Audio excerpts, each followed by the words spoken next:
What's going on, everybody? I want to welcome you back to Knicks Deli, baby. Knicks Deli Edition. Thank you. I want to welcome you back. I'm not going to take too much of your time. This isn't a traditional Knicks Deli, okay? We're not going to go through the whole menu of the bacon, egg, and cheese, the dollar slice, or the chopped cheese, or even the quarter water. We're not going through all of that. But I want to talk about something today. And before we get into it, let me introduce myself. My name is Sheer. I want to thank you for joining me. Do me a favor. Before you even watch the video, like that thing. Click the subscribe button as well, so you know anytime I'm dropping new material. And even if you like this, share it with your people. It runs up the algorithm. I'm planning on being one of the best Knicks channels on YouTube. In my mind, of course, I don't care. All right?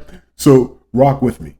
But this video is about a different type of topic. You know, I see it. Okay? Love our point guard. Ladies and gentlemen, we got a real point guard.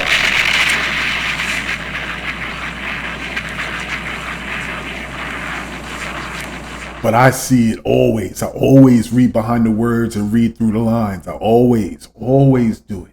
And what I see now is the king of New York, Jalen Brunson, the New York Knicks starting point guard who has revitalized this organization. Jalen Brunson is the real king of New York.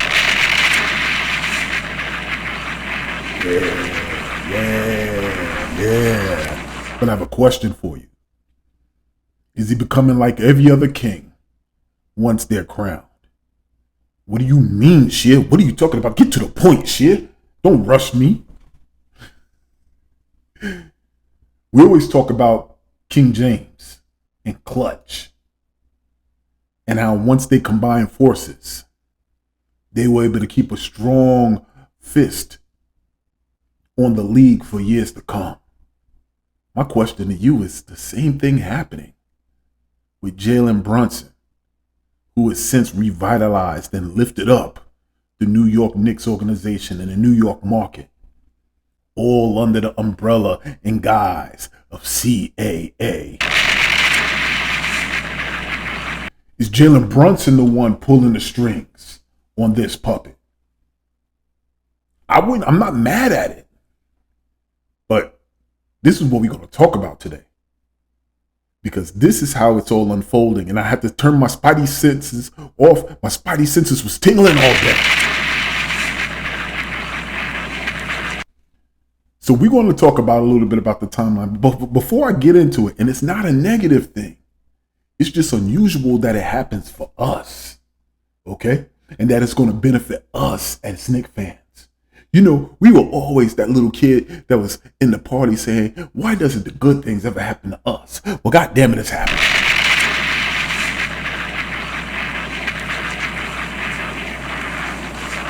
Starting to happen, okay? But before I get into that, give us a round of applause. Let's do this. Let me bring it back. Let's circle the block. We circling the block. Let's spin the block. And give a shout out, round of applause for our player of the week, our point guard, Jalen mother flipping Brunson.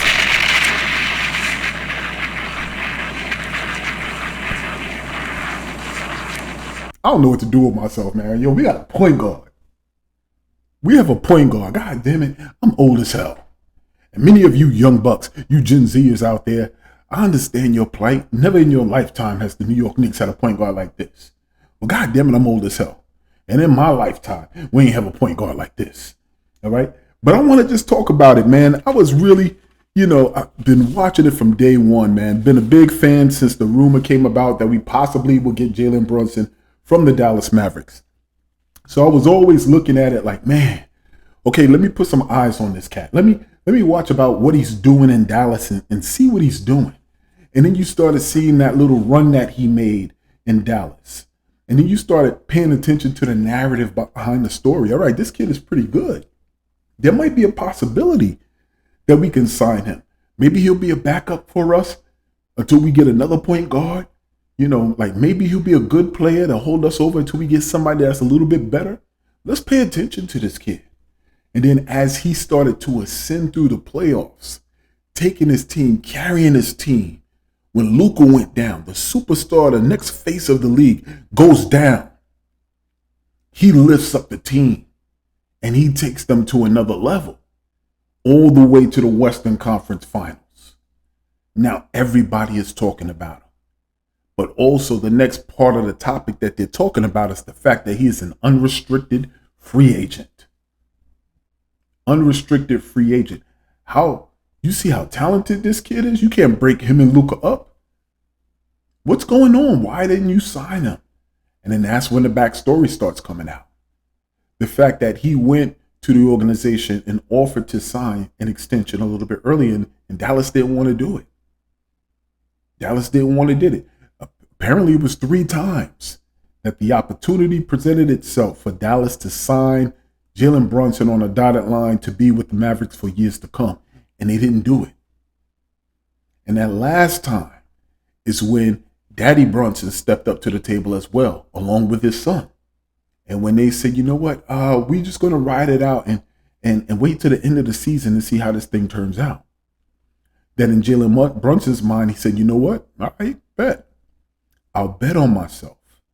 And before he could finish and utter any additional word, his father was like, and we ain't giving no hometown discount now. And it was at that moment that strategery started taking place. So people talk all the time, and as Knicks fans and anybody who is a non-LeBron fan or, not a fan of the Lakers or whatever have you, everybody else talks about the possibility that there is this backdoor conversation that's taking place. It's always taking place in the NBA. Let's not get it twisted. But it came to a crescendo when the Miami Heat players, the friends, had conversations and talked about, why don't we team up? Why don't we team up and take over the world? And that's exactly what they did. But everybody saw it as clear as day. The tampering, that wasn't necessarily tampering if it wasn't an organization, if it was just the players. So everybody since then has found a way to be able to effectively figure out, how do you skirt around these rules? How do you skirt around the legalities and not be considered tampering and still position yourself to be in the best position to succeed as an organization and for the player? And it only takes a little bit of a slip up, such as what the Dallas Mavericks did with Jalen Brunson, for that to happen.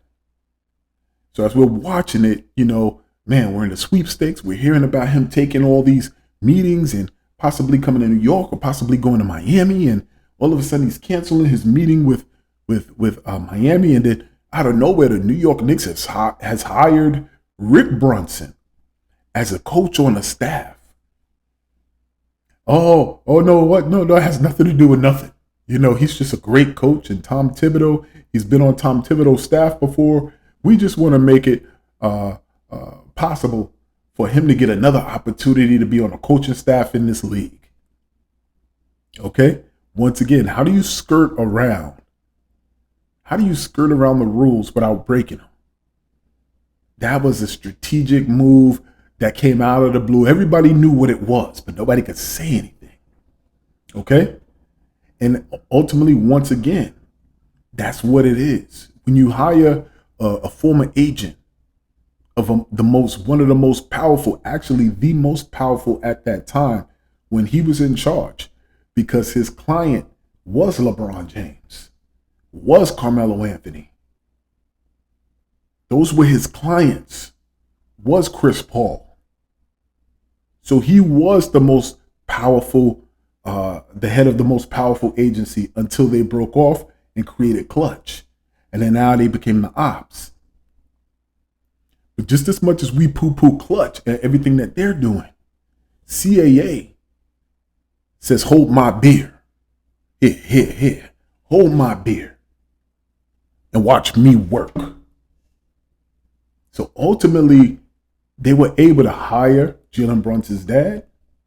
And next thing you know, it's a dream. Not only did I grow up wearing the jersey, not only did I spend part of my childhood on that floor, high-fiving Latrell Sprewell and Allen Houston. but my dad is on the staff. How can I pass that up? So now we actually get an under the radar free agent, the best point guard on the market that summer. And everybody didn't see him coming. Pause. Hey, yo! Everybody, nobody saw him coming. Okay? Out of the blue, ultimately he came over to the New York Knicks and he left Dallas in the dust. And that could be the end of the story before we dive into the New York story. But there's something that's critical that was said on the way out, whether it was said because there was salt in the wound, somebody was feeling really salty about it. But Mark Cuban stepped up and he was just like, you know what? We were in a good space until the father stuck his nose in the business. And then that's when everything went awry. And what he did, he knew what he was doing, because when Mark Cuban said that, now that the father is on the staff, the coaching staff of the New York Knicks, now it opens the door for tampering charges to take place. And of course, because the NBA is the NBA, everything is anti-New York.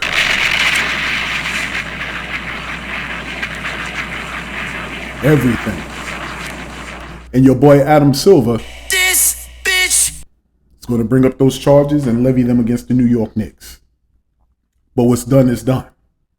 And the New York Knicks signed one of the biggest fish that they were able to catch in the last 20 years. Jalen Brunson decided to come to New York. Now, everybody has these questions. Everybody is wondering, you know what? Is he a starting point guard? Is he the real deal? Was it a fluke? You know, was this something that could be repeated? Can he do this in the largest market in the NBA? I don't see it. Listen, the New York Knicks overpaid. They paid him a max contract for a backup player. We circling the block. We spinning the block. It's exactly what he's doing now. Making them eat all of their words. Eat all of their words. So what does Jalen Brunson do? He comes to New York and he has one of the best seasons that you can have, proving all of the naysayers wrong. All of them wrong. Fitting in effortlessly. Bringing cohesion and a glue to the team, a competitive nature. Taking moments where he's carrying the team on his back, calming down the other mercurial superstar or the other mercurial star that's on the team that mentally can't get himself right, behaviorally really can't figure out, how do I channel this energy and this, like this high level competitive spirit that I have. Jalen Brunson went there, automatically calmed him down by doing what? Taking on most of the burden onto his shoulders and showing him how to lead.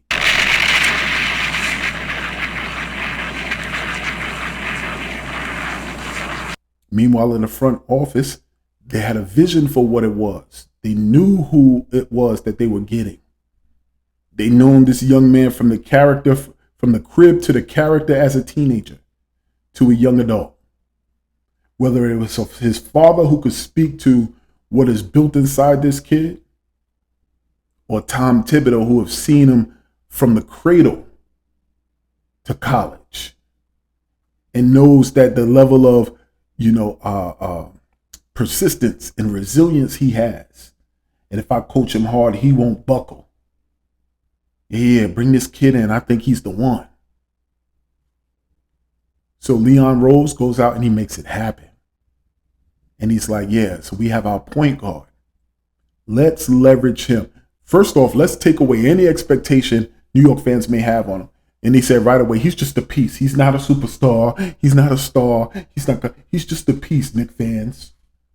He's just a piece for what we want to do ultimately. Listen to what they've been telling you. Because at the end of the day, what's going to happen is we're going to look back on it and it's a full script. And they told you from the very beginning, this is what they're going to do. And they've did it.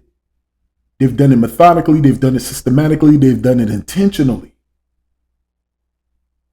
They are building you a championship team. And many of us are so busy either being overly positive, not critical enough, being overly critical, and even finding ways to just be outright negative because you see that a fan base, a certain part of the fan base is just happy about what's going on, that you're missing the moment. You're missing the moment. The point the New York Knicks got Jalen Brunson to sign on that dotted line, and after the first returns on his season, that ended up in a shortened playoff run where they got past the first round, made it to the second round. And if it wasn't for injuries, they would have knocked off the Miami Heat, but it wasn't until he put up a 40-point performance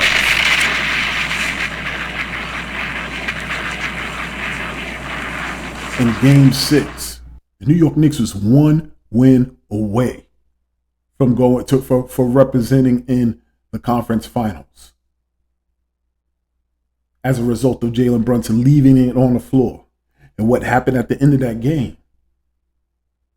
Jimmy Butler goes up to Jalen Brunson, embraces him, and they talk a little bit. You know what they do. And everybody looked at it and was just like, damn, I underestimated him. But he said that at his press conference interview, where he was like, you know what, it's always but when they talk about me. You know, he's good, but he's too slow. I mean, he's okay, but he's too small. I mean, he's this, but. He's already said that.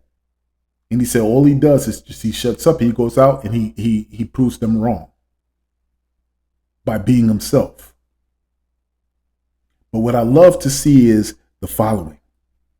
The moment he showed that when he came in, his impact, his presence dominated a room. Everybody that was on the team fell in their own place. The moment he walked into the equation, every other piece fell where it was supposed to be. Now this culture's starting to build. And then little by little, as the season progressed, he's taking and making shots that nobody else is able to make consistently. And it's not with any outward celebration. He does it in a workmanlike way. And he has a relationship with Tom Thibodeau. So he is now the pugnacious coach on the floor when the pugnacious coach is on the sideline. Now, the problem is, when we first got him, I was just like, okay, that's a little bit different. Your dad is on the coaching staff. You grew up with Uncle Tibbs. Will the team and the locker room feel a certain way? Will they feel like you are part of the ops? But the man is skilled enough to know how to connect and make relationships. So he quelled all of that, and the team embraced him. But in addition to that, what we started to see is little moves being made. The next surprise move that happened was Cam Reddish was shipped out.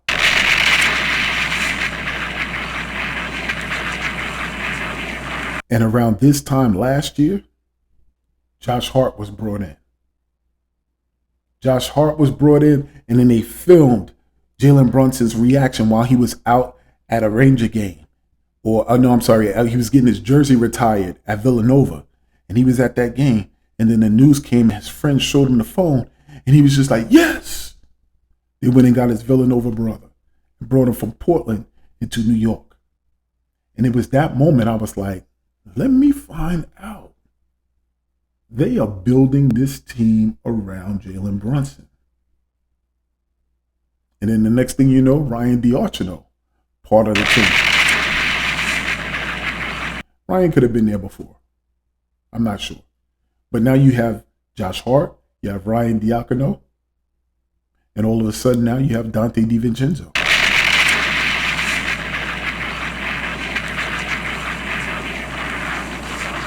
So it started with having the father, and then you got Ryan DiArchino. You know, a friend on the team, got to give him some level of familiarity while he navigates this new environment. Then you bring in Josh Hart. Okay? Now, when we brought in Josh Hart, I was like, yo, I'm curious to see how this impacts the team. Because there's a possibility that it splits the locker room. Now the locker room is divided. Those Knicks who were here, who were part of the young boys that we all loved and saw grow. We drafted them, built them up. But then now you got Jalen Brunson and you got his boy Josh Hart. And they got this Villanova thing, and there's these Villanova Knicks. And you got these other blue bloods from Kentucky and from Duke over here. You know, Villanova was whooping those boys behind when they was getting those chips. So you know you got a little divisiveness in the locker room. So I remember over the summertime, one summer saying, I'm just curious to see how that dynamic works out. Because I know that there's a little bit of the friendly banter because of the alma maters, but there's also the old regime and then a new regime that seems to be coming in. And then now we bring in and we sign Dante DiVincenzo. And to me, I almost know that spelled writing on the wall when Quick looked at it, because he's just like, yo, listen, this guy kind of does what I do. He's a guard who handles the ball. He has 3-point range. And I'm coming up on a contract year when I'm telling you that I want to be a starter. The writing was on the wall.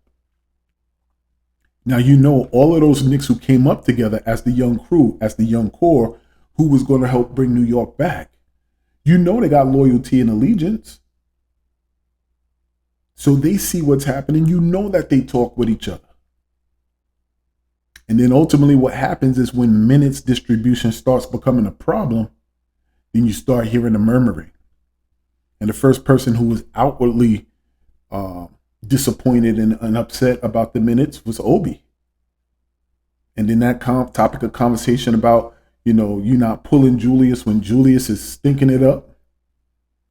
And that I'm coming into a contract year, this, that, and the third, and I'm not getting the minutes to show what it is that I can do. And then that near Donovan Mitchell trade that popped up. And all of those names were potentially thrown in there as part of the trade. That's when the homegrown Knicks start recognizing, like, damn, this is a business. Y'all really was going to put me out there. So that's where you have to wonder, like, listen, so who's the person making the decisions?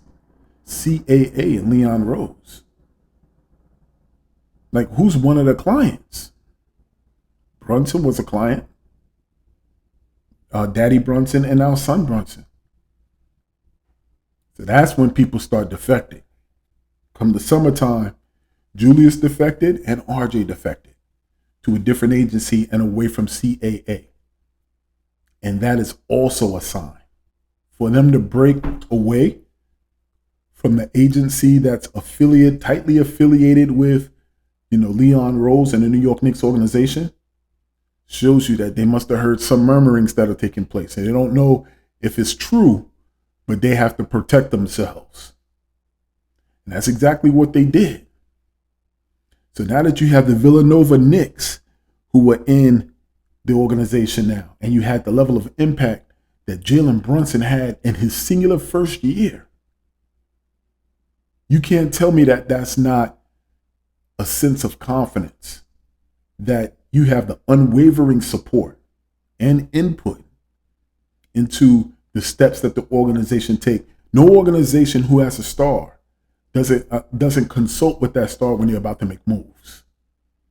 And the way Jalen Brunson is able to consult with the team that's potentially thinking about making moves is because the father is on the coaching staff.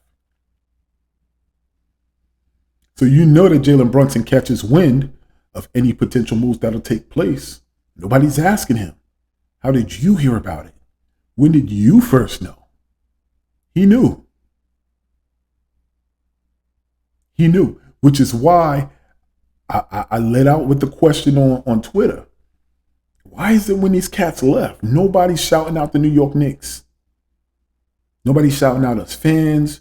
You know, I just want to thank you for everything and this, that, and the third. None of that. Not from Obi, not from Quick, not from RJ.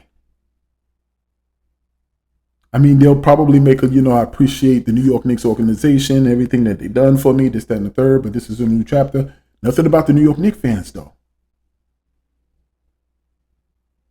So it seems to me something's a little bit up. Something's a little bit bitter. I'm curious in 2 or 3 years to hear about the stories when they're getting older and not 2 or 3 years, but more than that. But when they're getting older and close to retirement, when they start letting it slip out, what was the story behind getting traded? How did you feel? What was that was going on? I bet you some of that is going to come up. They really wanted to start with a clean slate and have Jalen Brunson as one of the pieces. So I say this. In addition to that, all these other opportunities start popping up. As the New York Knicks begin to look like they're moving with competency as an organization, they have a point guard who is a star, who's been showing up in some big time moments, and who has shown and proved that he had the ability to galvanize the team.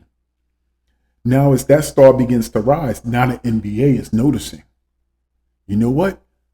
They might have something in New York. I see the type of trajectory that they're on. How do we get in on that? And you get in on that by putting him on the USA team. You put him on the USA team with his boy, Josh Hart. Now, we weren't successful in that, but I was absolutely ecstatic when that happened. Because the first thing I think about is the big three started at the All-Star game.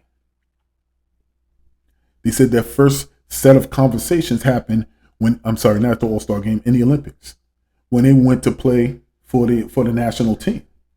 They said that's when those initial conversations begin to have about possibly teaming up after, once they're free agents. So the first thing I thought about it was, we set the league on fire in New York by itself, but now our best player has an opportunity to play with other teams' best players. And now that relationships can be formed. So now they can have an opportunity to see how his leadership has been so impactful for us.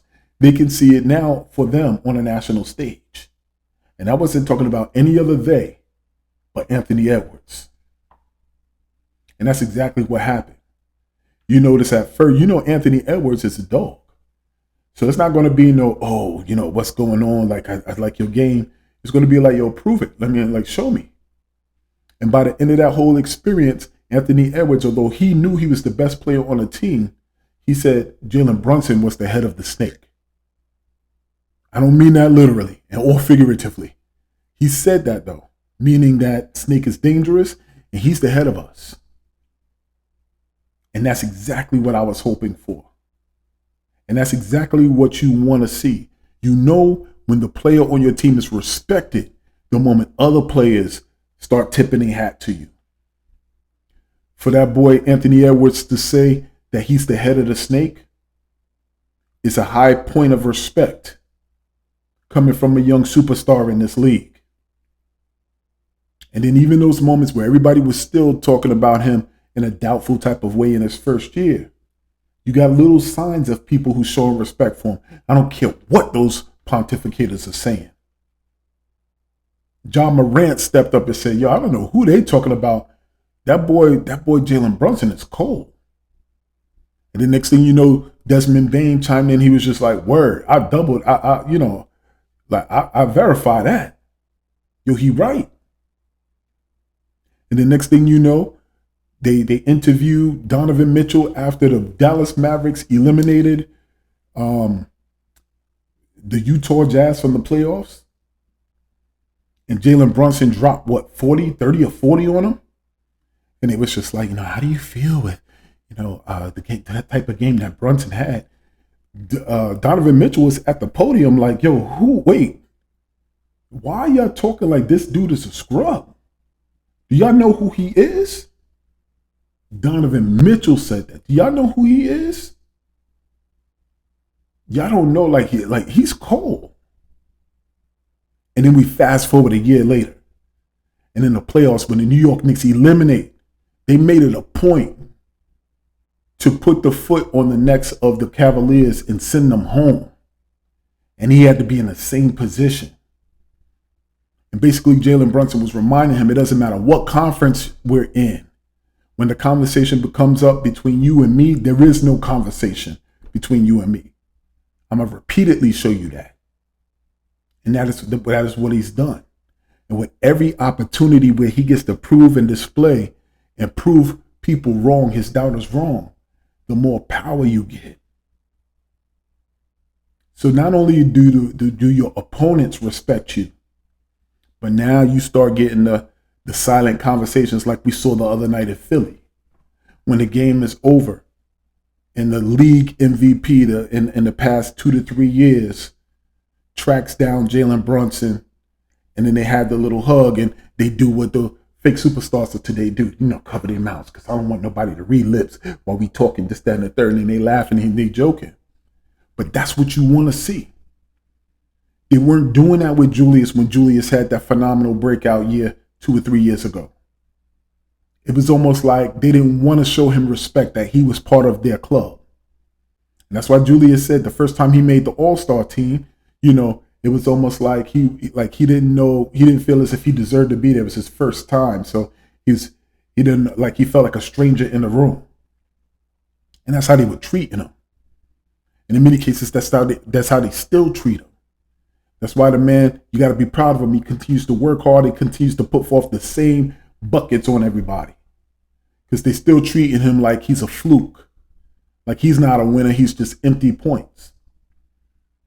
But when you got a player like Brunson, who shows that he's about that he's going to, and he's doing it this season, every superstar matchup, he's proven them wrong. He's giving them buckets. He's attacking their best player. And every media personality that tries to lead with the opposing point guard or superstar, as if they're going to come and get this win against the New York Knicks, they attack him. They attack him. Every time you raise your profile by performing in the brightest moments, the more power you get. The more power you get to inform decisions of the organization. So who are you when you're able to get the majority of your college teammates to surround you? When you're able to get your dad to be on the staff? When you have the president of basketball operations as part of the agency that represents you. And then the coach that's pretty much your uncle, who's seen you in diapers grow to be the player that you are. You surrounded by family. And here in New York, there's all type of families. So Jalen Brunson is the king of New York. Jalen Brunson, intentionally or not, is the puppet master for everything that's going to be happening in this organization. Jalen Brunson is pulling the strings, whether people don't want to admit that or not. He is the person pulling the strings. All of the people who were doubters of New York said nobody wants to play there. Or they don't have a player that other superstars will point at and say, you know what, I want to play with him. Or if I add myself to that mix, then we could be championship contenders. I got news for you, Knicks fans. Where you think we are right now? Once again, Jalen Brunson is that player. Jalen Brunson is that player that they're looking at. And now what you see with an Anunoby, and Julius playing the way he's playing. And Brunson now, player of the week, giving everybody buckets, about to make the first All-Star game, first all NBA team. And now things are starting to happen where the organization has cap flexibility and draft picks, assets on their team. The time is right for that one player to look at the New York Knicks and say, you know what? I want to go bloom in that garden. And the person that can just, with the snap of a finger and a point, that can make all that happen is the king of New York, Jalen Brunson. So what do you think? You think I'm crazy? Or you think I'm on to something? I wanted to get on and point that out. In a season where people are questioning whether he's a 1A, he's continuing to shut him up.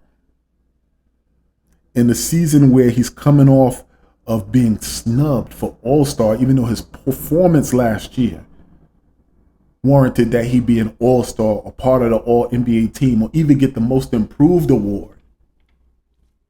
They snubbed him on all of that. So now he's coming in, he's punishing the league. In a season where he has helped completely take the stench off the New York Knicks in the city of New York. So now people are starting to look over there and see, you know what, I could deal with the cold weather. I could deal with the subway system. I could deal with what's perceived to be high crime rates. I can go there. It's not as intimidating anymore when you have somebody already who is dominating it. In two players, not only Jalen Brunson, but Julius Randle has proven to be, resilient in the eye of the storm. Julius Randle is going to go down as one of the toughest players in this league, physically, mentally, spiritually, and emotionally, because he had the courage, he had the cojones to come to New York and deal with everything that comes with being the primary star prior to Jalen Brunson getting here. He took that on. He took that on and then led us to the playoffs on a run, along with Derrick Rose. But Jalen Brunson is really responsible for taking the stench off New York and helping highlight the fact that we have organizational competence and strategic and an ability to have, people in place who can connect with other organizations and be respected by other organizations and other organizations' players. So Jalen Brunson is the real king of New York. And I leave with this. To the Becky Hammonds of the world, who look at him and be like, you need a 1A player. He's not necessarily a 1A player. They're not going to win with him. My question to you was Jason Kidd a 1A player? We know the legend and I believe a Hall of Famer that Jason Kidd can be. Was Chauncey Billups a Hall of Famer? Is Jamal Murray a Hall of Famer? Is Jamal Murray a 1A player? Was Chauncey Billups a 1A player? Was Jrue Holiday a 1A player? Nah. All you need is a player that a super duper star can look at and say, you know what? It's not going to take long if we're on the same team to get the job done. So what say you? Is Jalen Brunson that person to get the job done and bring that type of player to the New York Knicks? Do you think he's already told the front office that's who y'all need to be waiting for and go get? I love Joel Embiid, but he is injury riddled. We may have him for a season, he'll go down, and I'm carrying this thing all over again. Giannis is a prize. And I know he re-upped with the contract. But if Jalen Brunson says, he's him, he is the one that's going to stop our championship drought, go get him. I think Jalen Brunson has that power. Because I think Jalen Brunson is the real king of New York. Leave your comments down in the comment box below. Hit that like button for me. Run this thing up. I want to thank you for helping make that last video so successful, 1,000 views in a day. So I appreciate that. But keep this in mind as well. If there's no struggle, there is no progress. But also remember this. Whether it's on YouTube or out here in these YouTube streets or even on Twitter, everybody eats.